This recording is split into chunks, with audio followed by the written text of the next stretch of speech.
नमो तच्छ भगवतो अरहतो सम्मा सम्बुद्धच्छ। नमो तच्छ भगवतो अरहतो सम्मा सम्बुद्धच्छ। नमो तच्छ भगवतो अरहतो सम्मा सम्बुद्धच्छ।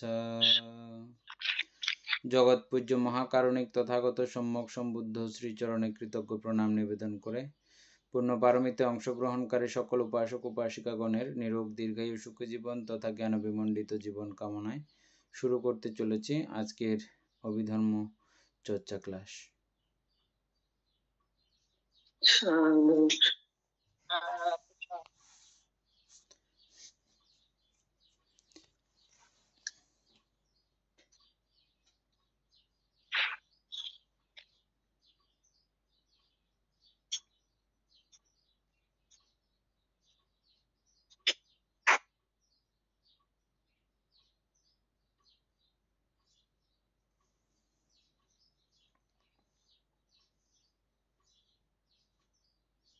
আমাদের পেজ নাম্বার কত ছিল কালকে? পান্তা 84 পৃষ্ঠা পান্তা 3 নাম্বার বিচার এটা আলোচনা করছি। বিচার না? হ্যাঁ 3 নাম্বারটা পান্তা।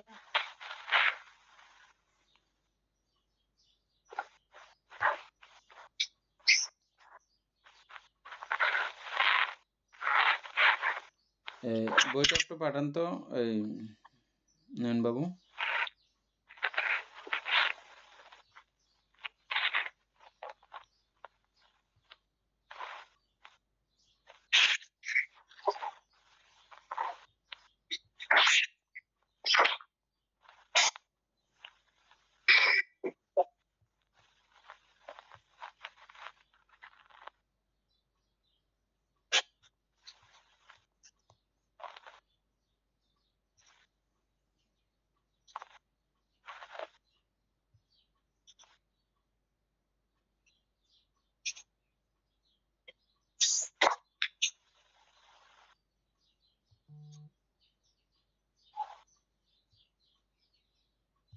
বানতে দিলাম। হ্যাঁ ঠিক আছে।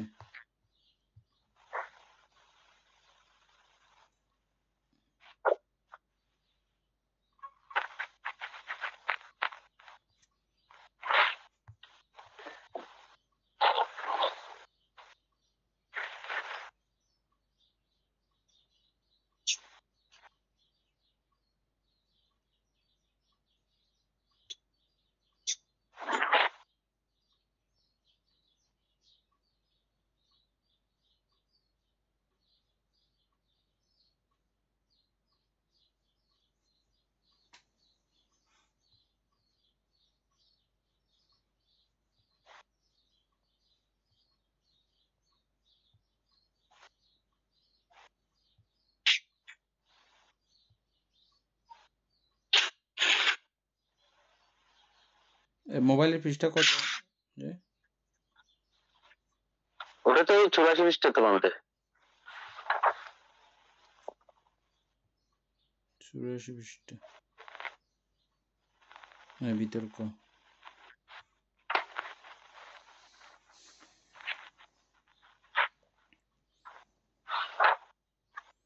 আচ্ছা যাই হোক, বিতর্ক নিয়ে কালকে আমরা কোথায় কিভাবে পড়বে না পড়বে এই জাতীয় অনেক কিছু আলোচনা করছিলাম, ওগুলো আমরা আর একটু পরেও আলোচনা করতে পারবো। এখানে বিতর্ক নিয়ে যেটা সংক্ষিপ্ত কথা বলা হয়েছে, শুধু দ্বিপঞ্চ বিজ্ঞান এর মধ্যে বিতর্ক থাকবে না, আর কামবচর চিত্তসমূহের মধ্যে বিতর্ক থাকবে এবং 11 প্রকার প্রথম ধ্যান চিত্তে বিতর্ক থাকবে। তাইলে কামগোচর চিত্ত এবং 11 প্রকার প্রথম ধ্যানিক চিত্ত এখানে বিতর্ক থাকবে। এই দূর পর্যন্ত আমরা ক্লিয়ার করছিলাম। আর কালকে বলছিলাম যে শুধু বিচার নিয়ে আলোচনা করতে, আমাদের ক্লাস শেষ হয়ে গেছে। বিচার হচ্ছে যে দ্বিপঞ্চ বিজ্ঞান এর মধ্যে থাকবে না, এবং কামবচর চিত্তে বিচার থাকবে। তারপরে আর 11 প্রকার দ্বিতীয় ধ্যান চিত্তে, মানে প্রথম ধ্যান এবং দ্বিতীয় ধ্যানে থাকবে। সর্বশুদ্ধ 62 চিত্তে এই বিতর্ক উৎপন্ন হয়। এটা কালকে আমরা মিলেছিলাম, মনে আছে মিতা বড়ুয়া? নয়ন বাবু এটা বুঝছেন? বলতে এখানে তো 55 লিখছে, 55 চিত্তে। এটা বিচারেরটা দেখেন, 3 নাম্বার। দুঃখিত। 3 নাম্বার বিচারটা হচ্ছে এগুলো বান্দা আমি মানে ভালো করে মিলাইতে পারি না, বুঝে ভালো করে আবার আমি বুঝতেই একবার না। মিলে দিচ্ছি লাস্ট। এই দ্বিপঞ্চ বিজ্ঞানের মধ্যে আমাদের 89 প্রকার চিত্ত, তো 89 প্রকার চিত্তের মধ্যে দ্বিপঞ্চ বিজ্ঞান হচ্ছে 10টা। ওই 10টা চিত্তের মধ্যে থাকবে না, তাইলে আর আছে কয়টাতে? আর 79টা। 79টা। এবার রূপবচর অরূপবচর লোকোত্তর চিত্ত মিলে, রূপবচর অরূপবচর লোকোত্তর চিত্ত মিলে না, রূপবচর এবং অরূপবচর চিত্ত 12 প্রকার ওখানে। হ্যাঁ, 12টি না বানতে? 12 প্রকার না, 15 আর 12 24 25 26 27টা। এই 27টা চিত্তের মধ্যে 22টা চিত্তের মধ্যে বিচার থাকবে। 27 থেকে 22 বিয়োগ দিলে কত? 27 থেকে 22 বিয়োগ দিলে 5। এই 5 চিত্তের মধ্যে বিতর্ক থাকবে না। না, হিসাব কেমনে মিলতেছে না তো। 15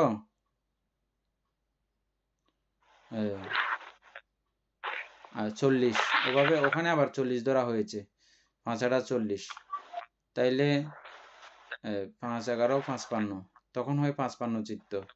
55 চিত্ত 55 থেকে 22 বিয়োগ দিলে, 55 থেকে 22 বিয়োগ দিলে কত? 37 বানতে। এই না ভাইয়া, 55 থেকে 22 গেলে 33। এই 33 চিত্তের মধ্যে বিচার থাকবে না, আর 22 চিত্তের মধ্যে বিচার থাকবে। 22 চিত্তের মধ্যে বিচার থাকবে। এই 22 চিত্ত প্লাস এদিকে 33 চিত্ত বাদ হইলে, এখানে হিসাবটা একটু গরমিল করা হয়ে গেছে।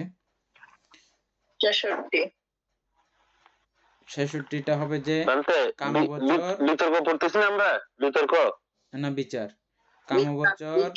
কামবচর চিত্ত হচ্ছে যে 54, আর এদিকে হচ্ছে যে 11 দুগুণা 22টা, 54 আর 54 নাকি কামবচর চিত্ত 55। বিচার কিন্তু ওই সমস্ত চিত্তে এবং 11 প্রকার দ্বিতীয় ধ্যান চিত্তে সর্বশুদ্ধ 66টি।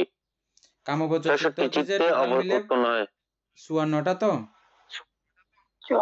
54 থেকে 10 বিয়োগ গেলে 46টা চিত্ত।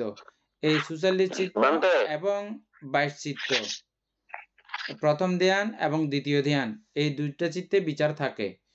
তাইলে 22 এবং 46 64 হয়েছে। এই 64 চিত্তে 66 চিত্তে বিচার থাকে। আচ্ছা, তারপর হচ্ছে যে অধিমুখ্য কি জিনিস এনি দিবেন বাবু? বিচিকিৎসা মুখ্য হচ্ছে যে বিচিকিৎসার বিপরীত আর কি, এই যে বিচিকিৎসা তো সংশয়, তো আর অধিমুখ্য হচ্ছে যে সেটার বিপরীত। নয়ন বাবু একটা উদাহরণ, এটা আপনার জানা আছে? এটা সন্দেহ থাকবে এটাতে, উনি সিদ্ধান্ত নিতে পারবেন উনি কোন সাইডে যাবেন। এটা যদি ভেঙে বলা হয় অধিমুখ্য, মানে উনি মুখ্যম সময় বুঝেন আর কি। এটাই ঠিক। না দীপেন বাবু বলে।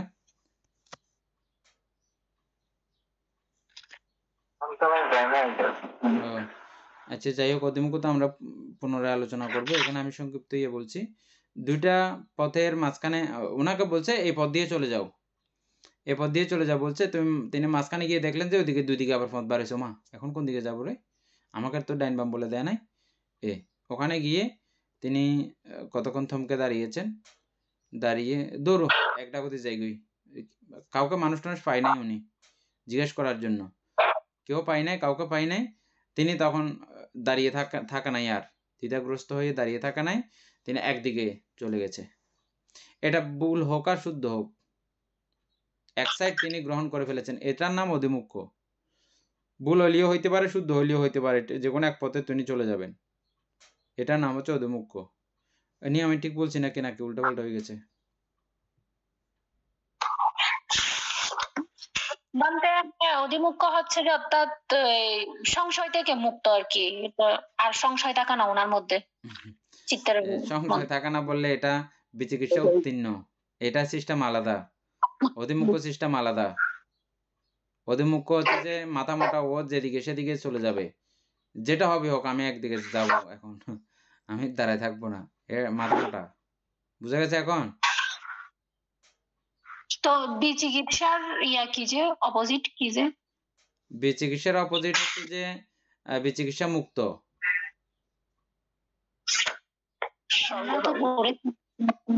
হ্যাঁ, এটা দৃষ্টিকোণ থেকে, এক দৃষ্টিকোণ থেকে বিচিকিৎসা অধিমুখ্য হচ্ছে যে বিচিকিৎসার অপোজিট সাইড। তবে এটা দুই রকম, তুমি বুঝে শুনে, হ্যাঁ এই ডাইন রাস্তা দিয়ে যাইতে হবে, বুঝে শুনে যাওয়া। আমি না বুঝিয়া আন্দাদন হাঁটা দিলাম ডাইন দিকে, এটা কি আমার ঠিক সিদ্ধান্ত হয়েছে? ঠিক সিদ্ধান্ত হয় নাই। ভুল হোক আর শুদ্ধ হোক, একদিকে হাঁটা মারছে ও, এই একদিকে হাঁটা মারার নাম হচ্ছে যে অধিমুখ্য। হয়তো ভাগ্য লটারি হয়েছে, ঠিক হয়ে গেছে, এটা হয়তো ঠিক। মানে ওই যে আমরা বলতে অনেক আমরা দিন ছোড়ার মতো একটা বিষয়, এখানে লাগলে লাগবে, না লাগলে নাই। হ্যাঁ এরকম আর কি, আন্দাজের উপরে, এটাই হচ্ছে অধিমুখ্য। আচ্ছা যাই হোক, আমার ভুল হতে পারে, আমি পুরো আবার ওখানে যাব না। ঠিক আছে, আমি উইকিপিডিয়াতে দেখলাম যে অধিমুখ্য শব্দের অর্থ হচ্ছে সংস্কৃত, এছাড়াও অধিমুখ্য পালি, অধিমুখ্যা শব্দের আক্ষরিক অর্থ হলো বস্তুর উপর মনকে ছেড়ে দেওয়া। হ্যাঁ, ডেস্টিনির উপর মনকে ছেড়ে দেওয়া, ঠিক আছে, ডেস্টিনির উপরে মনকে ছেড়ে দেওয়া, ঠিক আছে, একদম যথাযথ। তারপরে হচ্ছে যে কি, এটা কোন জায়গায় থাকে, এগুলো নিয়ে তো আমরা হিসাব করতে গেলে বেজালে পড়ে যাচ্ছি। হিসাব এখন করার দরকার আছে নাকি থাক হিসাবগুলা?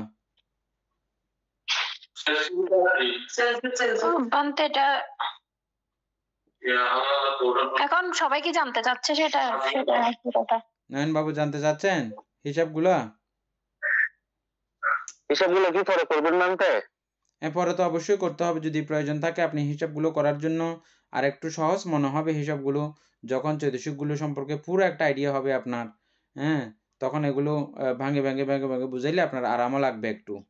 পরে যদি করেন তাহলে এমনি পড়ে যায়, তাইলে পরে করার জন্য এটা আলাদা করে কোটেশন করে রাখতে হবে। অমিতা বড়ুয়া, এই যে হিসাবগুলো আমরা বাদ দিয়ে যাচ্ছি, 3 পর্যন্ত কিন্তু হিসাব করা হয়ে গেছে, 3 পর্যন্ত। তারপরে 3-এর পরে 4 অধিমুখ্যের মধ্যে বলা হচ্ছে দ্বিপঞ্চ বিজ্ঞান ও বিচিকিৎসা সহগত চিত্ত, দুইটার মধ্যেও এই অধিমুখ্য থাকবে না, অধিমুখ্য থাকবে যে না, থাকবে না যে, ঠিক আছে। অধিমুখ্য অবশিষ্ট 78 চিত্তে এই অধিমুখ্য উৎপন্ন হয়।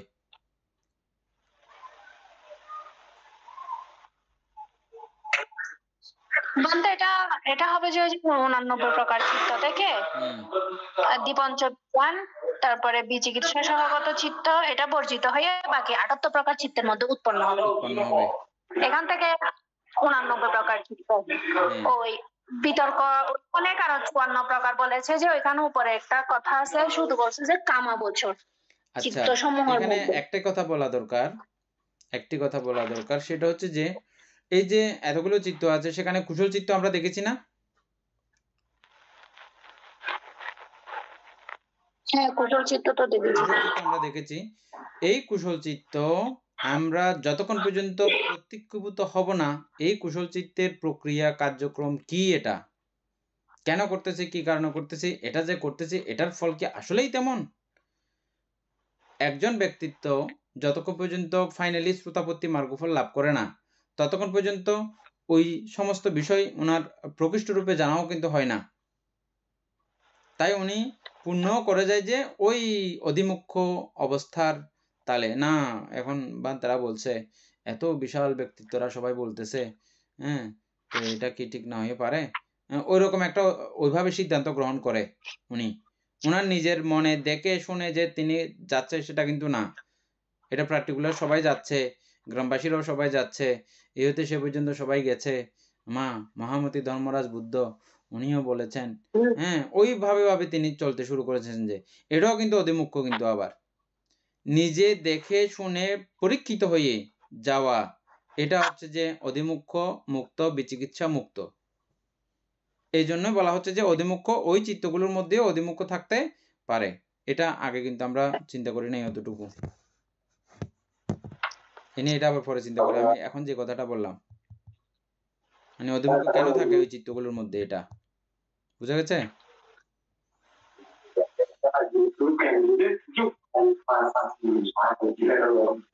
তারপর হচ্ছে বীর্য।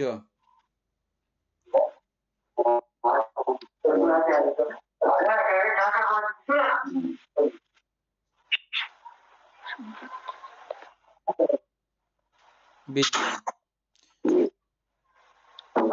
বাকিরা সবাই একটু মিউট করে দেন না, হ্যাঁ, মিউট করে দেন তো সবাই। জানতে ওখানে কার এখান থেকে সাউন্ড আসতেছে? জানতেছে না যে, আচ্ছা আমি দিচ্ছি, জানছে, জানতেছে না যে সবাই।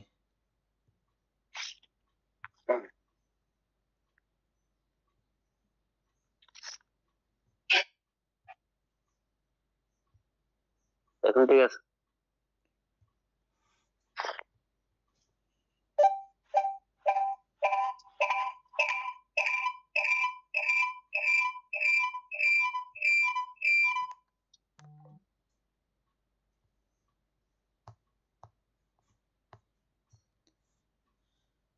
এনি এই অধিমুখ্যর পরে বীর্য।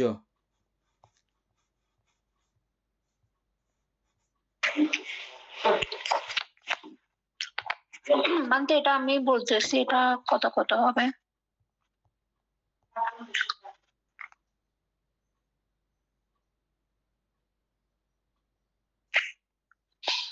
এটা হবে যে 89 প্রকার চিত্ত থেকে পঞ্চদর আবর্তন 5টা বাদ যাবে, তারপর দ্বিপঞ্চ বিজ্ঞান 15, সম্প্রতীচ্য হচ্ছে 2, সন্তিরণ হচ্ছে 2, এগুলা বাদ গিয়ে আর হচ্ছে যে 73 চিত্ত। 73 চিত্তের মধ্যে এগুলো উৎপন্ন হয়। প্রীতি,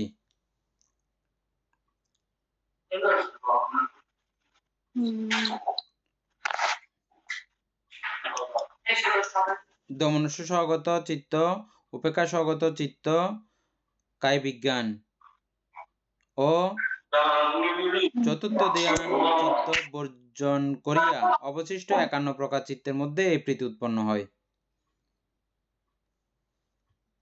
অমিতা বড়ুয়া, এগুলো আমরা প্রত্যেকটা হিসাব করে করে দেখাবো পরে।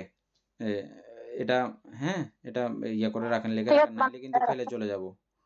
এগুলো আমরা সবগুলো ইয়ে করতে হবে। হ্যাঁ, তারপর হচ্ছে একটু যে পরে আমাদেরকে সব বুঝাই দিতে ভালো হবে বাংলা। হ্যাঁ, কারণ আপনি প্রীতিও ভালো করে যদি ওখান থেকে পড়ে না আসেন, এখানে যদি প্রীতি নিয়ে টানা হেঁচড়া করেন তাহলে তো হবে না।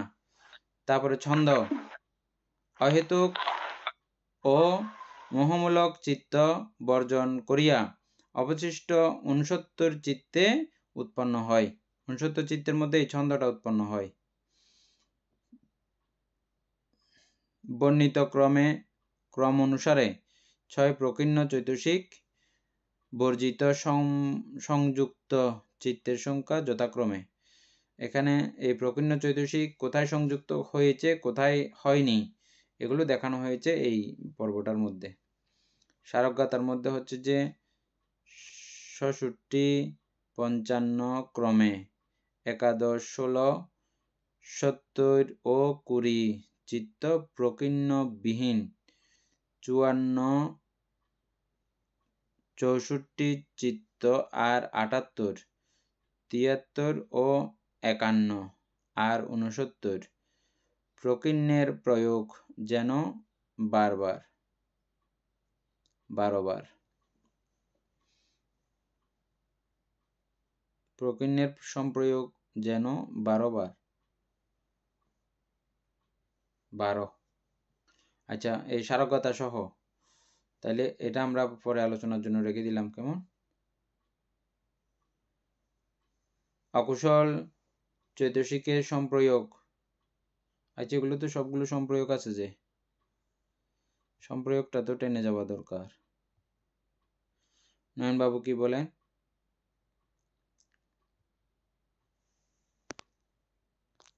ঠিক আছে বলতে সম্প্রয়োগটা না, টেনে এমনি পড়ে যাক না মানতে, পড়ে যাক না। হ্যাঁ, পড়েন তাহলে। আমি পড়বো মানতে। হ্যাঁ। অকুশল চৈতসিকের সম্প্রয়োগ। 8 ক মোহ, অহ্রি, অনপত্রপা, উদ্যত্ত এই চারি চৈতসিক সর্ব অকুশল চিত্ত সাধারণ। উহা দ্বাদশ অকুশল চিত্তে উৎপন্ন হয়। 9 খ লোভ, এখানে অষ্টবিধ লোকস। অমিতা বড়ুয়া, এটা একটু করে পয়েন্ট করে রাখেন। সর্ব অকুশল সাধারণ অকুশল চিত্ত সাধারণ, অর্থাৎ এই 8টা, না 8টা নাকি কয়টা, 4টা বানতে মোহ, অহ্রি, অনপত্রপা, উদ্যত্ত সব অকুশল চিত্তের মধ্যে অবশ্যই থাকবে এগুলো। এজন্য বলা হচ্ছে সর্বসাধারণ অকুশল চৈতসিক। এটা লোভমূলক অকুশলীয় থাকবে, দেশমূলক অকুশলীয় থাকবে, মোহমূলক অকুশলীয় থাকবে। এই 4টা অবশ্যই থাকে সেই জন্য। তারপর হচ্ছে 9 নাম্বার খ লোভ, অষ্টবিধ লোভ সহগত চিত্তে দৃষ্টি, এই চারি দৃষ্টিগত সম্প্রযুক্ত চিত্তে মান, চারি দৃষ্টিগত বিপ্রযুক্ত চিত্তে উৎপন্ন হয়। লোভ অষ্টবিধ লোভ সহগত চিত্তে, দৃষ্টি চারি দৃষ্টিগত সম্প্রযুক্ত চিত্তে, মান চারি দৃষ্টিগত বিপ্রযুক্ত চিত্তে উৎপন্ন হয়। ওই লোভমূলক চিত্ত যেগুলো আছে ওগুলোর মধ্যে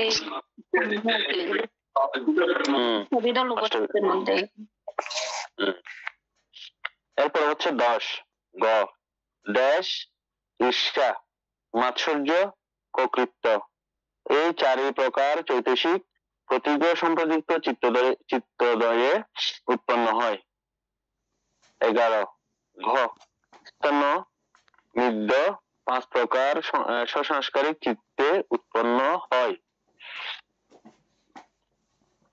12 উম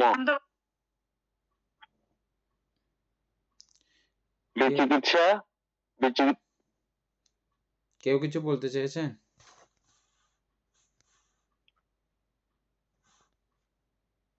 হ্যাঁ বলেন।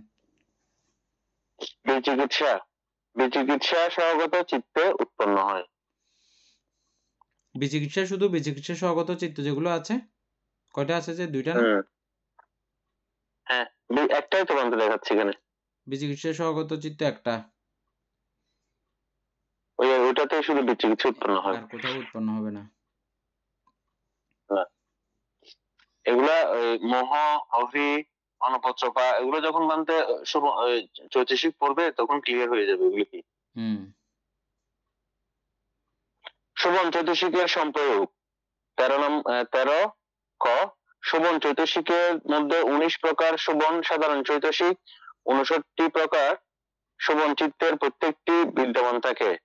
14 খ বিরতি চৈতসিক ত্রয়, লোকোত্তর চিত্তে সর্বাবস্থায় নিয়ত একত্রীভূত হইয়া বিদ্যমান থাকে, কিন্তু লোকীয় চিত্তের মধ্যে কামাবতর কুশল চিত্তে এই চৈতসিক ত্রয় কখনো কখনো উৎপন্ন হয়। যখন উৎপন্ন হয় তখন পরস্পর পৃথক ভাবে উৎপন্ন হইতে দেখা যায়। 15 গ করুণা ও মুদিতা নামক অপ্রমেয় চৈতসিক দ্বয় কামাবচর কুশল চিত্তের সহেতুক কামাবচর ক্রিয়া চিত্তের এবং পঞ্চম জ্ঞানবর্জিত মহৎগত চিত্তে সর্বশুদ্ধ এই 28 চিত্তে কখনো কখনো উৎপন্ন হয়। যখন উৎপন্ন হয় তখন পরস্পর পৃথকভাবে উৎপন্ন হয়। কোন কোন আচার্যের মতো এই যে উপেক্ষা সহগত চিত্তে করুণা ও মুদিতা বিদ্যমান থাকে না। 16 গহ প্রজ্ঞা দ্বাদশ জ্ঞান সম্প্রযুক্ত কামাবচর চিত্তে 35 মহৎগত ও লোকোত্তর চিত্তে এই 47 চিত্তে উৎপন্ন হয় প্রজ্ঞা। গাতা তো পড়ার দরকার নেই মনে হয় বলতে। হ্যাঁ, গাথাও পরে বুঝতে হবে। গাথা না বুঝলে মানে পুরোটাই বোঝার নাই। আচ্ছা নয়, স্মারক গাথা 19টি চৈতসিক জন্মে 19টি চিত্তে, 19টি চৈতসিক জন্মে। আমি একটু করে বলি। এখানে তো আসলে এগুলো তো কোনো কিছু বোঝা যাচ্ছে না। আমার মনে হয় ওই চৈতসিক সম্পর্কে আলোচনা করার পরে এগুলো করলে ভালো হবে। আমরা ওটা হ্যাঁ ঠিক আছে, এখন পড়া শেষ হয়ে গেছে, এখন আলোচনাতে চলে আসছে অলরেডি। ও না, এখনো আসে নাই আলোচনাতে। লোকোত্তর চিত্তের এগুলো অনেক পড়া, সবগুলা হচ্ছে যে এই ইয়া নিয়ে ওহি কি অনপত্র পাখি এগুলা যদি না বোঝে এগুলা পড়ে তো কিছু বুঝবে না। আচ্ছা উপাসক, চৈতসিকের সংক্ষেপার্থ বর্ণনা এখানে চলে যান। 93 পৃষ্ঠা ভালো হবে। 94 থেকে চৈতসিক সংগ্রহের সংক্ষেপার্থ বর্ণনা। সবাই এটাতে চলে আসেন, আর যারা বই পড়তেছেন আপনারা এই হেডলাইনে চলে আসেন।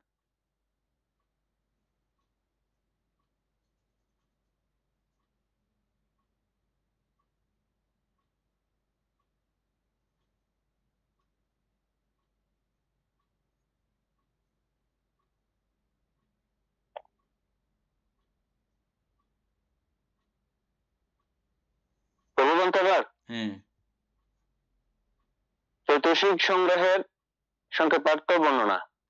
কামাবচর, রূপাবচর, অরূপাবচর ও লোকোত্তর ভূমি অনুসারে চিত্ত বিভাগ প্রদর্শনের পর এই সমুদয় চিত্তের উপকরণ দ্রুত চিত্ত বৃত্তি বা চৈতসিক সম্বন্ধে এই দ্বিতীয় পরিচ্ছেদে আলোচিত হইয়াছে। চিত্তের সহিত একসঙ্গে উৎপন্ন হয়, একসঙ্গে নিরুদ্ধ হয়, এক আলম্বন ও এক বাস্তু গ্রহণ করে এমন চিত্তযুক্ত 52 প্রকার চিত্তবৃত্তি নাম চৈতসিক। আলোচনা করবেন বলতে, আলোচনা করলে মনে হয় ভালো হবে, এটা ইম্পর্টেন্ট এই চ্যাপ্টারটা।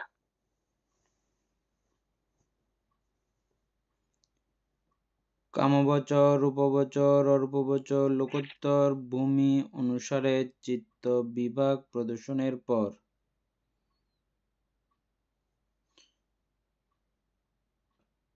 আমরা এই চিত্ত বিভাগ আলোচনা করে আসছি, দেখে আসছি মোটামুটি। হ্যাঁ, তারপরে সেই সমুদয় চিত্তের উপকরণ। সেই সমুদয় বলতে কোন সমুদয়? ওই চিত্ত সমুদয়, সবগুলো চিত্ত। তাই সবগুলো চিত্ত নিয়ে কথা বলতে। এই চিত্তের উপকরণ ভূত চিত্ত বৃত্তি, চিত্তবৃত্তি, উপকরণভূত চিত্তবৃত্তি বা চৈতসিক সম্বন্ধেই এই দ্বিতীয় পরিচ্ছেদে আলোচনা করা হবে। তাইলে এইখানে খুব সুন্দর করে সূক্ষ্মভাবে একটা জিনিস খুব বুঝতে হবে আমাদের। তাইলে চৈতসিক সম্পর্কে আমরা কি বলছিলাম, যে চিত্তের উপকরণ, এই কথা বারবার আমাদের আলোচনা হয়েছে এবং এটা খুব ভালো করে বুঝতে হবে। না হলে অভিধর্ম পড়ে যেটা লাভ, যেটা তুষ্টি, তৃপ্তি ওটা পাবেন না। এটা ক্রমান্বয়ে এখন যাওয়া শুরু করেছি আমরা গভীরের থেকে গভীরে। চিত্তকে কেন্দ্র করেই আমাদের আত্মার অস্তিত্বকে আমরা কল্পনা করি, চিন্তা করি, বুঝি। চিত্ত মানে বিজ্ঞান আর কি, হ্যাঁ, বিজ্ঞান মানে মন। মনকে কেন্দ্র করে আমরা আত্মার অস্তিত্ব খুঁজি, তাই তো? এখন বলা হচ্ছে যে সেই চিত্তেরই উপকরণ এবং আরেকটা কি বলছে, উপকরণ বলছে আরেকটা, চিত্তবৃত্তি।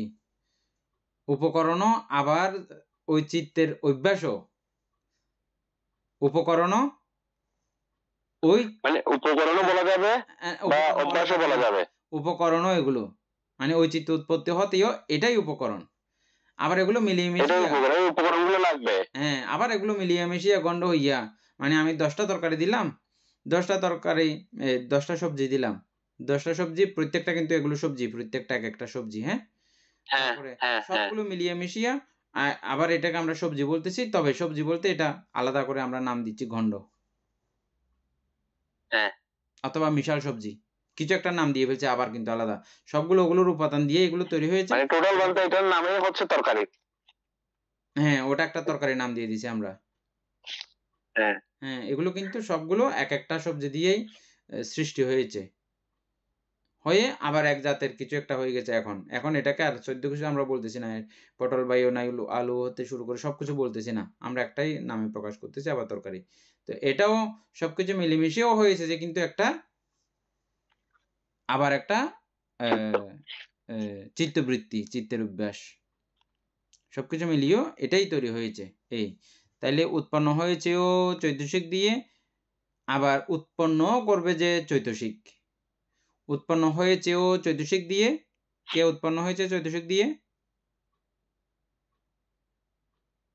চৈতসিক দিয়ে বলতে কে উৎপন্ন হয়েছে চৈতসিক দিয়ে? চিত্তের সহিত একসঙ্গে উৎপন্ন, আবার একসঙ্গে নিরুদ্ধ। আমার প্রশ্নটা বুঝেন, চৈতসিক দিয়ে কে উৎপন্ন হয়েছে? চিত্ত উৎপন্ন হয়েছে। চিত্ত, হ্যাঁ, চিত্ত উৎপন্ন হয়েছে। চৈতসিকের চিত্তের উপকরণ হচ্ছে চৈতসিক। তো চৈতসিক দিয়ে চিত্ত গঠিত। চিত্তের যা যা উপকরণের দরকার সেইগুলোকে একসাথে বলা হচ্ছে চৈতসিক। তো সব চৈতসিক মিলে একটা চিত্ত উৎপন্ন হয়। তো চিত্তের উপকরণ হচ্ছে চৈতসিক। তো ওই আমরা চৈতসিক গুলোকে একসাথে যখন আমরা কোনো একটা রেজাল্ট, যেমন কোনো একটা ওষুধ তৈরি করতে যেভাবে র মেটেরিয়ালস এর দরকার, ঠিক ওইভাবে চিত্ত উৎপন্ন করতে গেলে এই চিত্তের চৈতসিক গুলোর দরকার, তাহলে গিয়ে চিত্ত উৎপন্ন হয়। এখন আমি আরেকটা কথা বলতেছি, সেখানে এই চিত্ত উৎপন্ন হয়েছে, চিত্ত আবার যেটা প্রসব করে, চিত্ত আবার যেটা পুনরায় ডেলিভারি দেয়, এটা হচ্ছে যে চিত্তবৃত্তি বা চিত্তের অভ্যাস। হ্যাঁ, সবকিছু মিলিয়ে মিশিয়ে সব সংস্কারগুলো এখানে প্রবেশ করেছে, হয়ে এটা আরেক ধরনের একটা তার নেচার হয়ে গেছে, অভ্যাস হয়ে গেছে, ওটা হয়ে গেল। এই জন্য বলা হচ্ছে যে উপকরণও চৈতসিক, আবার পরবর্তীতে এখান থেকে বের হবে সেটাও চৈতসিক। এটাকে আমরা বলি চিত্তের অভ্যাস বা চিত্তবৃত্তি। তাহলে চিত্তবৃত্তি, চিত্তের উপকরণ কথাটা দুটোটা পাইছেন এখন? নয়নবাবু পাইছেন? প্রথম বলা হচ্ছে যে চিত্তের উপকরণ, তারপরে বলা হয়েছে যে চিত্তবৃত্তি, দুইটা কথা আছে না এখানে? এখন দুটোটা কথা বুঝছেন? বলতে এখানে এখানে যে সমুদয়, সেই সমুদয় চিত্তের উপকরণগুলো তো চিত্তবৃত্তি বা চৈতসিক সম্বন্ধেই। চিত্তবৃত্তি এবং চৈতসিক কিন্তু একই বিষয়, এখানে ভিন্ন নামে বলা হচ্ছে কিন্তু বিষয় একটা, বা উপকরণগুলো একই কিন্তু নামে ভিন্ন বলছে। অভ্যাস বিষয় একটা, কিন্তু বিষয় একটা হলে দুটো বিষয় এখানে প্রকাশ করা হয়েছে। মানে অভ্যাস বলছেন আপনি। আবার একবার বলতেছি, দেখেন, আমাদের একটা চিত্ত গঠিত হতে অনেকগুলো চৈতসিক লেগেছে, আমরা দেখেছি, দেখতেছি, হ্যাঁ সবকিছু মিলিয়ে মিশিয়ে যখন আমরা বলি যে কি ওটা ওটা কুশল সংস্কার, এরকম করে আমরা বলতেছি না, ওই চিত্তকে ওটা কুশল চিত্ত হ্যাঁ বা কুশল সংস্কার, এভাবে বলতেছি না। হ্যাঁ তখন আবার আমাদেরকে নিয়ে এটা খুব গুরুত্বপূর্ণ, আমরা আবার এখন ধর্মসঙ্গিনীর মধ্যে গিয়ে পড়তেছি। এখানে আমরা বলতেছি যে সুখ, সুখ যখন বলি এই সুখের, যখন এটা কুশল সহগত সুখ হয়, ওই কুশল সহগত সুখের মধ্যে কোন কোন চৈতসিক প্রবেশ করেছে, ঢুকেছে, সবগুলোকে এখন মিলেমিশে সবগুলোকে এই সুখের কুশল বা সুখ কুশল সবগুলোই তখন সুখের অন্তর্ভুক্ত। এভাবে আমরা সেখানে দেখতেছি। এখন কথা হচ্ছে যে এগুলো কিছু চৈতসিক দ্বারা এই চিত্ত সৃষ্টি হওয়ার পরে প্রত্যেকটা কিছু এরকম সৃষ্টি হয়ে পরবর্তীতে ওর একটা নিজস্ব মতামত, নিজস্ব ধর্মতা প্রকাশ করে। যেই ধর্মতা প্রকাশ করে ওটা হচ্ছে যে এই চিত্তবৃত্তি বা চিত্তের ডেলিভারি, এটা ওটা ওটা দিয়ে হয়েছে আর হয়ে বের হয়েছে এটা। এখান দিয়ে আপনি র ম্যাটেরিয়াল ঢুকিয়েছেন, ওদিকে আবার বের হয়ে আরেকটা দিয়েছে, সেটাও চিত্তবৃত্তি, সেটাও এই চৈতসিকই বের হয়েছে, অন্য কিছু কিন্তু আর বের হয় নাই। এখন বুঝছেন নয়ন বাবু? যা বুঝছি বের কিন্তু হয়েছে চৈতসিক কেন বের হবে? এটা এখন বুঝতে পারতেছেন না। চৈতসিক স্যার আর কিছু বের হওয়ার আছে? চৈতসিক স্যার আর কিছু বের হওয়ার আছে এখানে? চিত্ত যখন গঠন হবে মানতে, চিত্ত গঠন হওয়ার পরে এটা তো চিত্তের দ্বারা কর্ম সম্পাদিত হবে না? হ্যাঁ, সবকিছু সম্পাদিত হয়ে ওগুলোকে আমরা কিসের মধ্যে, কিসের আওতায় এগুলো? 52 প্রকার চৈতসিক কর্ম সম্পাদিত 52 প্রকার চৈতসিক ছাড়া আর কিছু পাওয়া যায় না, পাওয়া যাবে না। হ্যাঁ, তো সুতরাং মানে ওই কর্মের মাধ্যমে কি প্রধানত ওই যে চৈতসিকের প্রকাশ। হ্যাঁ, ওগুলো হয়ে এখন ঠিক আছে, আবার যেটা বের হবে সেটাও চৈতসিক। এই কথাটাই এই মানে এই দুই লাইনের মধ্যে এটাই উল্লেখ আছে। এখন বুঝে যাবেন। দেখেন, চিত্তের সহিত একসঙ্গে উৎপন্ন হয়, একসঙ্গে নিরুদ্ধ হয়। এটা কোন এক জায়গাতে? আলম্বন। এটা কোন? আচ্ছা, এটা আমি এর উপরের লাইনে দেখতেছি যে এর উপরের লাইনের কথা। আচ্ছা আচ্ছা, ওটা তো শেষ করছেন মানে আপনি। না, এটা বলতেছি যে বিভাগের পর এই সমুদয় চিত্তের উপকরণভূত, চিত্তের উপকরণভূত চিত্তবৃত্তি বা চৈতসিক সম্বন্ধে এই দ্বিতীয় পরিচ্ছেদেই আলোচনা করা হইয়াছে। আপনি এটা চিত্ত উৎপন্ন গঠনের উপাদানও বলেন বা চিত্তের রেজাল্টও বলেন, চিত্ত গঠিত হয়ে চিত্তের যে রেজাল্ট আসবে ওটাও সেম এই কথা। তারপর হচ্ছে যে চিত্তের সহিত একসঙ্গে উৎপন্ন হয়, এগুলো চিত্তের সহিত, চিত্ত যখন উৎপন্ন হয় এট এ টাইম এগুলো সহজাত একসঙ্গে উৎপন্ন হয়, এই জন্য বলা হচ্ছে যে একসাথে উৎপন্ন হয়। তারপরে লাইনটা দেখেন, একসঙ্গে নিরুদ্ধ হয়। এগুলো যখন নিরুদ্ধ হয়ে যায় তখন একসঙ্গে সবগুলো ধ্বংস হয়ে যায়, কিছু থেকে যায় কিছু ধ্বংস হয়ে যায়, এরকম না। একটা চিত্তের আয়ুষ্কাল অনুসারেই ওগুলো উৎপন্ন হয় আবার ধ্বংস হয়ে যায়। তারপরের লাইনটা কি আছে? এক আলম্বন ও এক বাস্তু গ্রহণ করে। এই চিত্তের ক্ষমতা শুধু একটা আলম্বনই গ্রহণ করতে পারে। এবং আমাদের বাস্তু কয়টা আছে? আমাদের বানতে পাঁচটা, ছয়টা বাস্তু। ছয়টা। এই 6টা বাস্তুর মধ্যে যে কোনো একটা বাস্তু গ্রহণ করতে পারবে। আর আলম্বনগুলো বলো তো এনে একটু।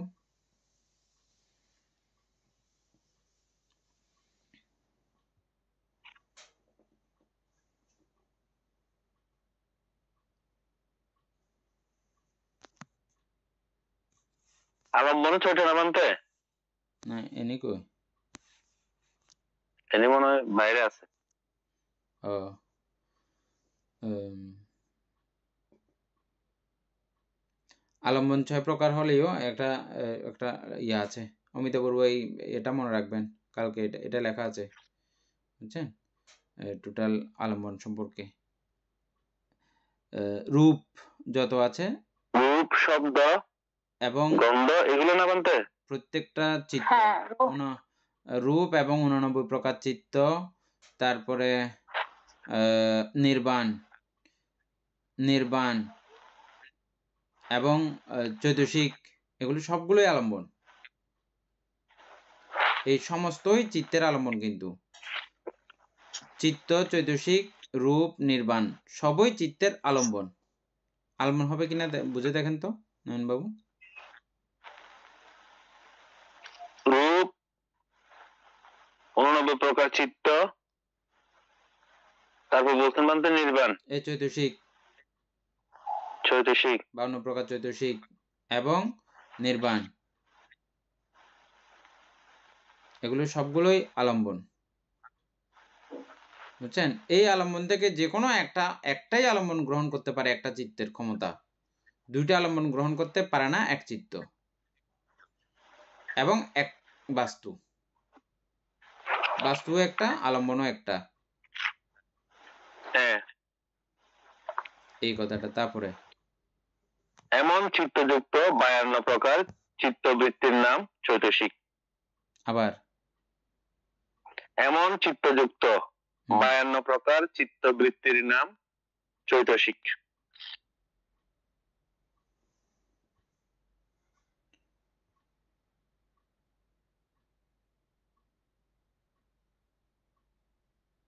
এমন চিত্তযুক্ত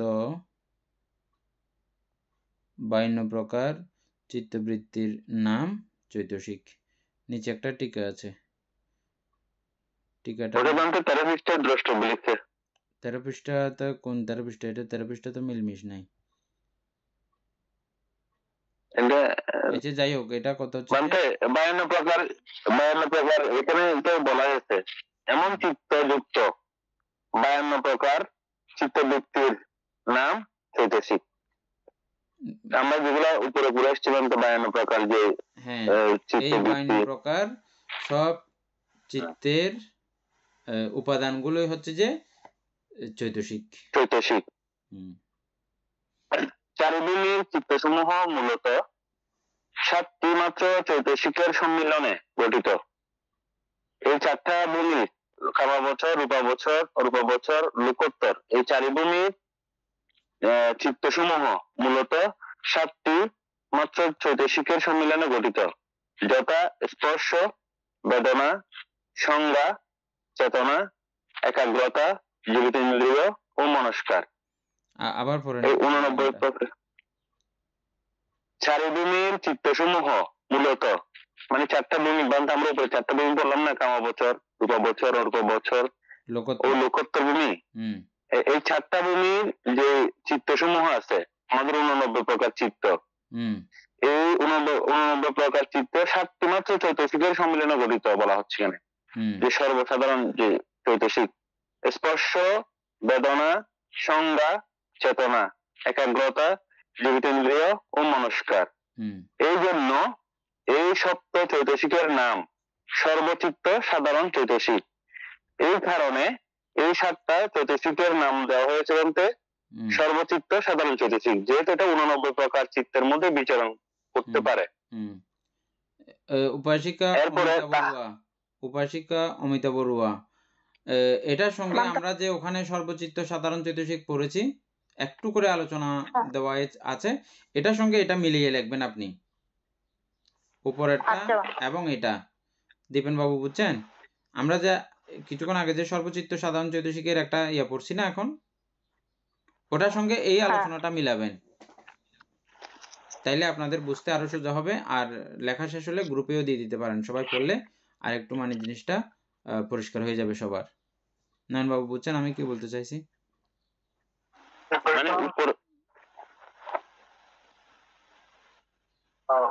আমি তো বুঝতে পারি। ওই উপরে যেটা বলছেন ওটা কি সর্বকুশল চিত্ত সাধারণ চৈতসিক, ওইটা না? সর্বচিত্ত কোনটা? সাধারণ চৈতসিক মানে ওইটা কুশলেরটার সাথে না, মানে এটা একদম উপরে, সবার উপরে সর্বচিত্ত সাধারণ চৈতসিক একটা আছে, আচ্ছা সবার ফার্স্টে। আচ্ছা আচ্ছা প্রথমে হ্যাঁ। চ্যাপ্টারের শুরুতে হ্যাঁ, ওই জায়গাটার সঙ্গে এই কুশল জায়গাটার মিল। চৈতসিকের মধ্যে কুশল অকুশল আছে, তো এগুলো আস্তে আস্তে স্পষ্ট হবে এখানে আমরা যখন আরেকটু পড়বো আর কি। তো এই জন্য এই সপ্ত চৈতসিকের নাম সর্বচিত্ত সাধারণ চৈতসিক। তাহারা প্রত্যেক চিত্ত ক্রিয়ার সঙ্গে বিদ্যমান থাকে। মানে এই 7টা চৈতসিক কিন্তু প্রত্যেকটি চিত্তর যে কাজের সঙ্গে তাদের বিদ্যমানতা পাওয়া যায়। এক হিসাবে তাহাদের প্রত্যেকটি এক একটি চিত্ত। আবার আরেকভাবে হিসাব করলে এই 7টাকে আলাদা আলাদা করে চিত্ত বলা যায়। যদি 89 প্রকার চিত্ত কেবলমাত্র এই সপ্ত চৈতসিক সংযোগে গঠিত হইত, তাহা হইলে আমরা শুধু এক শ্রেণীর চিত্তই পাইতাম। কিন্তু কুশল অকুশল অব্যকৃত, কুশল বা অকুশলের আকারে অনির্দিষ্ট, স্বভাব সম্পন্ন আরো 45 প্রকার চৈতসিক রহিয়াছে। তাহারা নানাবিধ কিন্তু বিধিবদ্ধ সমবায়ে এই সপ্ত সর্বচিত্ত সাধারণ চৈতসিক গঠিত মৌলিক চিত্তের সহিত যুক্ত হইয়া চারিভূমির 89 শ্রেণীর চিত্ত উৎপন্ন করে। এইটুকু পর্যন্ত আগে আলোচনা করে ফেললে ভালো হবে।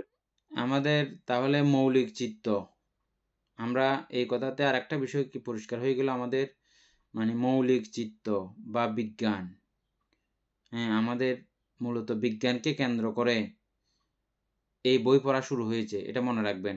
আমরা নাইলে এত জটিল বিষয়ে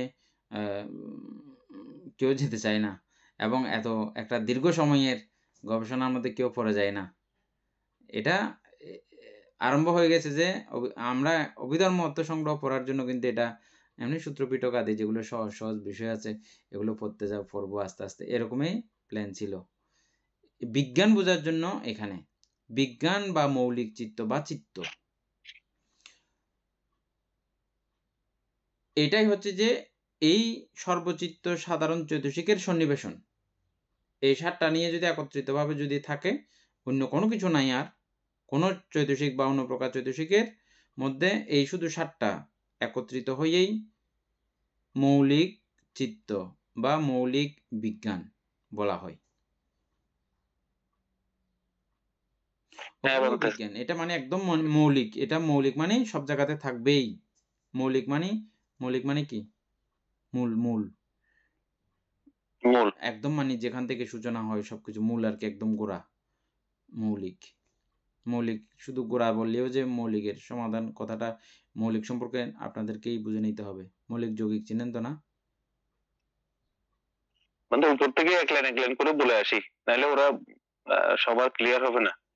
আপনি তো মূল একদম লাস্টের দিকে বলতেছেন রেজাল্টটা, এর আগে যেটা আছে এটা ওদের একটু বুঝতে হবে। যেমন ধরেন এখান থেকে তাহারা প্রত্যেক চিত্ত ক্রিয়ার সঙ্গে বিদ্যমান থাকে, মানে প্রত্যেক চিত্ত কাজ করার জন্য এই 7টি চৈতসিকের প্রয়োজন হয়। এক হিসাবে তাহাদের প্রত্যেকটি এক একটি চিত্ত। আবার এক হিসাব করলে তাদেরকে আলাদা আলাদা করে চিত্ত বলা যেতে পারে। কিভাবে বলা যেতে পারে? এই 7 স্পর্শ এটা স্পর্শ এটা একটা চিত্ত। স্পর্শ এটা একটা চিত্ত, বেদনা একটা চিত্ত হইতে পারে, সংজ্ঞা একটা চিত্ত হইতে পারে, চেতনা দ্বারা একটা চিত্ত গঠিত হইতে পারে, একাগ্রতা দ্বারা একটা চিত্ত গঠিত হইতে পারে, জীবনেন্দ্রিয় ও মনস্কার এগুলোকে আলাদা আলাদা করে চিত্ত বলা যেতে পারে। যদি 89 প্রকার, যদি বলা হচ্ছে কেন 89 প্রকার চিত্ত কেবলমাত্র, আমি যদি বলি এখন কেন বলা যাইতে পারে? কারণ এরা হচ্ছে 52 প্রকার চৈতসিকের মধ্যে সবচেয়ে শক্তিশালী এবং শক্তিশালী বলা যাবে। শক্তিশালী চৈতসিক হচ্ছে এই 7টা। কারণ এই 7টা ছাড়া, এই 7টার একটি ছাড়াও কিন্তু চিত্ত গঠিত হবে না। আমি যে আগে বলছিলাম এই চিত্ত উৎপত্তি হতেও চৈতসিকের সমন্বয়ে সৃষ্টি হচ্ছে, আবার যা চিত্ত সবকিছু নিয়ে যা আবার ডেলিভারি দিচ্ছে তাও কিন্তু চৈতসিক ডেলিভারি দিচ্ছে। যে হ্যাঁ হ্যাঁ, ওই দৃষ্টিকোণ থেকে হ্যাঁ এই সবগুলো ৭টা এগুলোও কিন্তু এক একটা চিত্ত। এগুলো চিত্ত প্রসব করেছে। চিত্ত এগুলো ডেলিভারি দিয়েছে। তাহলে এগুলোও কিন্তু হচ্ছে যে চিত্ত। সেই হেতু থেকে, সেই আচ্ছা। অবস্থা থেকে। হুম। তারপরে লেখ। যদি 89 প্রকার চিত্ত কেবলমাত্র এই সপ্ত চৈতসিক সংযোগে গঠিত হইত, তাহা হইলে আমরা শুধু এক শ্রেণীর চিত্তই পাইতাম। এই 89 প্রকার চিত্তের মধ্যে শুধু যদি এই 7টি থাকতো বান্তে, হুম। তাহলে আমরা শুধু এক প্রকার চিত্তই পাইতাম। কিন্তু কুশল, অকুশল, অব্যকৃত, মানে ভালো খারাপ, আরেকটা ভালোও না খারাপও না, বলতে এটা হবে না অবিকৃত। এটা হচ্ছে কুশল এবং অকুশলের আকারে অনির্দিষ্ট। এটা কুশলও বলা যাবে না, অকুশলও বলা যাবে না, নাকি অবিকৃত এটা? অব্যকৃত বা অব্যাখ্যাত। কুশলে অকুশলে হ্যাঁ, ব্যাখ্যা করা এটা যায় না। কুশলও ব্যাখ্যা করা যাবে না, অকুশলও ব্যাখ্যা করা যাবে না। তো কিন্তু কুশল, অকুশল, অব্যকৃত, স্বভাব সম্পন্ন আরো 45 প্রকার চৈতসিক রহিয়াছে। এখানে আবার 45 প্রকারের মধ্যে বলতে কুশল অকুশল করে ভাগ করছে, অব্যকৃত আছে, সব মিলে 45 প্রকার চৈতসিক রহিয়াছে। তাহারা নানাবিধ, কিন্তু বিধিবদ্ধ সমবায়ে এই সপ্ত সর্বচিত্ত সাধারণ চৈতসিক গঠিত মৌলিক চিত্তের সহিত যুক্ত হইয়া চারিভূমির 89 প্রকার 89 শ্রেণীর চিত্ত উৎপন্ন করে। ওরা আলাদা আলাদা হইল বান্তে, অর্থাৎ তাহারা নানাবিধ, অর্থাৎ ওখান থেকে বলেন বান্তে। হ্যাঁ, প্রথমের কথাটাই পুরো সার কথা, এটা বুঝে গেলে হয়ে যাবে। হুম এই ৭টা চিত্ত বা এই ৭টা চৈতসিক দিয়ে আমাদের 89 প্রকার চিত্তের যে হিসাব আমরা পাইলাম, এগুলো সবগুলোতেই যদি শুধু অন্য কোনো চৈতসিক না ঢুকিয়া বা অন্য প্রকারের থেকে শুধু এই ৭ প্রকার দিয়া যদি হইতো সবগুলো, তাইলে একরকম হইতো, যে একটা চিত্ত হইতো সবগুলো। 89 প্রকার চিত্ত কিন্তু আর হইতো না। না, এখন 89 প্রকার হয়ে গেছে কিভাবে? এক একটা চিত্তের মধ্যে এক একটা বিষয়ের প্রবেশ। কোনো কোনো চিত্তের মধ্যে অকুশল ঢুকে গেছে, কোনো কোনো চিত্তে কুশল ঢুকে গেছে। এভাবে করতে করতে বা দুইটার সংমিশ্রণ হয়ে গেছে। হ্যাঁ, এগুলো সংমিশ্রণ হইতে হইতে এগুলো 89 প্রকার পর্যন্ত এদের সংখ্যা দাঁড়িয়ে গেছে। এখন চিত্তের সংখ্যা 89 দাঁড়িয়েছে। বুঝছেন এখন? হ্যাঁ বান্তে। এটাই।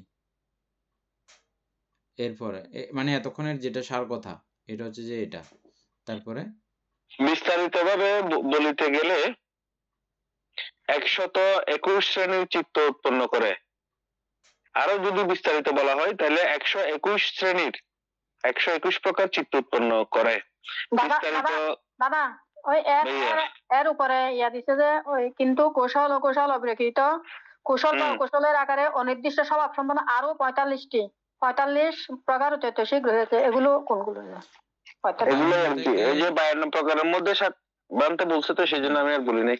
52 প্রকার থেকে 7 বিয়োগ দিলে আরো এগুলো। আচ্ছা, আর 45টা। আচ্ছা আচ্ছা ঠিক। বিস্তারিত ভাবে বলতে গেলে 121 শ্রেণীর চিত্ত উৎপন্ন করে। এই পরিচ্ছেদে প্রথমত এই 52 প্রকার চৈতসিকের স্বভাব অনুসারে শ্রেণীবিভাগ প্রদর্শিত হইয়াছে। এই 121 প্রকার গুলো ইয়ে লিখে রাখছে আমাদের দীপেন বাবু, উনি এখন বলতে পারবে এগুলো 121 প্রকার কিভাবে হয়েছে। দীপেন বাবু লিখে রাখছেন না? এখনো তো মানে প্রত্যেকটা আলাদা করে লেখা হয়নি।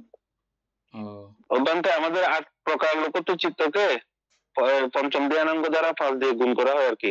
হ্যাঁ, তো গুণ করে আবার লোকত্ব চিত্তগুলো বাদ দিতে হবে।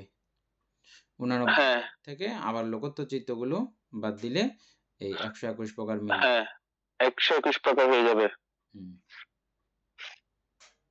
আচ্ছা, কিভাবে লিখবেন আমি একদিন দেখাই দেব আপনাকে, তখন আপনি একটা চার্ট বানাই ফেলবেন 89 প্রকার চিত্তের চার্ট।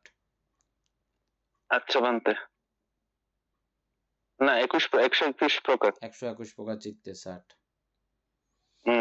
দ্বিতীয়ত প্রত্যেক চৈতসিক কত প্রকার চিত্তে সম্পযুক্ত হয় তা প্রদর্শিত হইয়াছে। তৃতীয়ত প্রত্যেক চিত্তে কত প্রকার চৈতসিক সংগ্রহ দলাবদ্ধ উৎপত্তি হয় তাহা প্রদর্শিত হইয়াছে।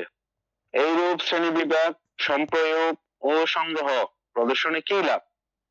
লাভ এই যে ইহা দ্বারা চিত্তকে বিশ্লেষণ, সংগঠন ও নিয়মন করিবার সুবিধা হয়। সর্বোপরি এই চিত্তের পশ্চাতে তাকিয়া যে আমি নামক আত্মা নামক কিছু চিত্তকে পরিচালিত করিয়া আসিতেছে বলিয়া এক মিথ্যা দৃষ্টি, মিথ্যা অভিমত মানুষের উপর আধিপত্য করিতেছে, সেই মিথ্যা ধারণার মূলোৎপাটনের উপায় লাভ হয়। সেই উপায়, সে সম্যক দৃষ্টি লাভের জন্য চৈতসিকের শ্রেণীবাদ প্রদর্শন করিতে যাইয়া প্রথম গ্রহণ করা হইয়াছে। মানে এগুলো এক কথায় আপনি বলে দিতে পারবেন? মানে এখানে বলা হচ্ছে চিত্তকে এত চৈতসিক লম্বা আলোচনা, এটা আজকে বলে দিলে আবার পুরো আলোচনাটা আসবে না।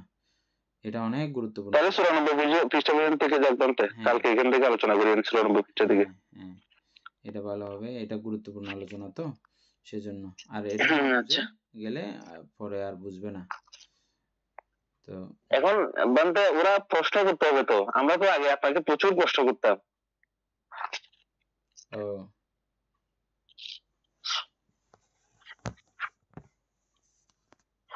আমাদের উপাসক প্রশ্ন না করলে তো বুঝতে পারবে না। উপাসক জ্ঞানশ্রী সিংহ প্রশ্ন করে, তারপর উপাসিকা অমিতা বড়ুয়া প্রশ্ন করে, দীপেন বড়ুয়া প্রশ্ন করে, তিনজন আছে আপাতত। আর শিল্পী বড়ুয়া মাঝে মধ্যে করে হঠাৎ, আর কেউ করতেছে না। হ্যাঁ, তো আমি বারবার বলতেছি যে এটা এমন বিষয়, প্রশ্ন প্রশ্ন করলে বা আপনারা যেটা বুঝছেন এটা আমাকে বলে ফেললে আমি বুঝবো যে আপনি ঠিক বুঝছেন। মানে আপনি যা বুঝেছেন আমাকে আবার বলে দিতে হবে। যেমন কিছুক্ষণ আগে দেখলেন আমরা অধিমুখ্য নিয়ে কথা বললাম। অধিমুখ্য আমার জানা আছে, কিন্তু আমি বুঝাইতে পারতেছি না। যখন আপনারা যেটা বুঝছেন এটা আমাকে বললে আমি তখন আপনাদের কথার ভঙ্গি, বলার ভঙ্গি দেখে বুঝবো যে আপনি বুঝেন নাই। তখন আমি আবার একটা উদাহরণ দেওয়ার চেষ্টা করব, বা উদাহরণও আপনার প্রশ্নের বলার কারণে আমার কাছে উদাহরণও হয়তো রেডি হয়ে যাবে। এমনি আগে ছিল না, কিন্তু আপনার এরকম বলার কারণে হয়তো রেডি হয়ে যাবে, উদাহরণ বলতে পারবো। সেজন্য আসলেই এগুলো এভাবে তর্ক বিতর্ক করার মাধ্যমেই নিতে হবে। যদিও বা তর্ক বিতর্ক করলে আমাদের প্রত্যেকের একটু হয়ে যাবে, মাথা গরম হয়ে যাবে। না বুঝলে একটু এরকমই হয়। তবে লাস্টে একটা মজা আছে, অঙ্ক করার সময় প্রথমে মাথা গরম হয়ে যায়, যখন মিলে যায় মা কি একটা প্রশান্তি। হ্যাঁ, ছোটবেলা থেকে এই অঙ্ক সঙ্গে তো আমাদের অভ্যাস প্রত্যেকেরই আছে, না মিলতো ততক্ষণ পর্যন্ত একদম মাথা ঘুরতে থাকে, যখন মিলে যায় ওমা একটা শান্তি। ঠিক এটা এরকম, এটা মিলিয়ে গেলে এরকম শান্তি লাগে। যাই হোক, সদ্ধর্মপ্রাণ প্রিয় উপাসক উপাসিকা বৃন্দ, এতক্ষণ যাবৎ আমরা অভিধর্ম চর্চা করেছি। এতে আমাদের অপ্রমেয় পুণ্য সাধিত হয়েছে। এই পুণ্যরাশি অনন্ত চক্রবাসী সত্যগণকে দান করছি, গুরুমাতাদিওকে দান করছি, মাতা পিতাগণকে দান করছি, এবং যারা আমাকে প্রতিনিয়ত এভাবে ধর্মচর্চায় সহযোগিতা করে চলেছেন তাদেরকেও এই পুণ্যরাশি দান করছি, এবং যারা আমাকে প্রতিনিয়ত চারিপ্রত্যয়াদি দান করেন তাদেরকেও এই পুণ্যরাশি দান করছি। এই পুণ্যের কাছে আমরা প্রত্যেকেই প্রার্থনা করব নির্বাণ লাভ করা অবধি অসৎ ব্যক্তি, মূর্খ ব্যক্তি, পাপমিত্রের সংসর্গ লাভ না করে সদা সর্বদা জ্ঞানদর্শী কল্যাণ মিত্রের সান্নিধ্য সংসর্গ লাভ করতে সক্ষম হই। এইরূপ সাধু কামনা পোষণ করে আজকের মতো ক্লাস এখানেই সমাপ্ত করছি।